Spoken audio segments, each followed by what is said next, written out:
My landlord flaked on me and I ended up couch hopping and occasionally car sleeping. My partner went from being supportive and nurturing to judgmental and corrosive throughout the next 6 weeks. I had 2 jobs and still had to commute long distances for them, depending on where I'd wake up that morning. She criticized me for not having a plan or a real job, even though she had basically the same job as I did.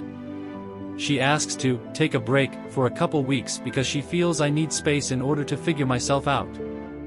I find out later that she's also told her family, friends, co-workers, and my own parents that we're taking a break and that I'm homeless. When I talked to her about it and asked why she did this, she said she needed support. I finally found an apartment for us 3 months after that, being homeless for 5 months in total, and she was happy to move in together, as we talked about that a lot.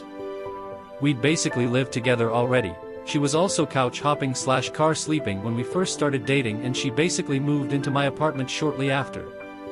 We mentioned this to her dad one morning and he immediately ridiculed us, from moving to the location we chose, to not saving money for school, to questioning our competence on making life decisions, all while just sitting there and avoiding any hint of disagreement or display of talking back.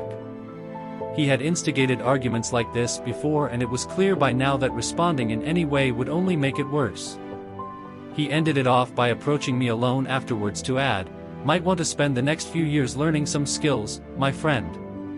Partner ran off to her room crying and later ridiculed me for trying to argue with him, further adding that she didn't know if she was making the right decision and was second-guessing everything in her head again. We're still together, but my trust with her has been fractured to say the least. I went from believing this wonderful human would never in a million years break up with me to having to always be mentally prepared for that possibility, regardless of which one of us ends up breaking it off.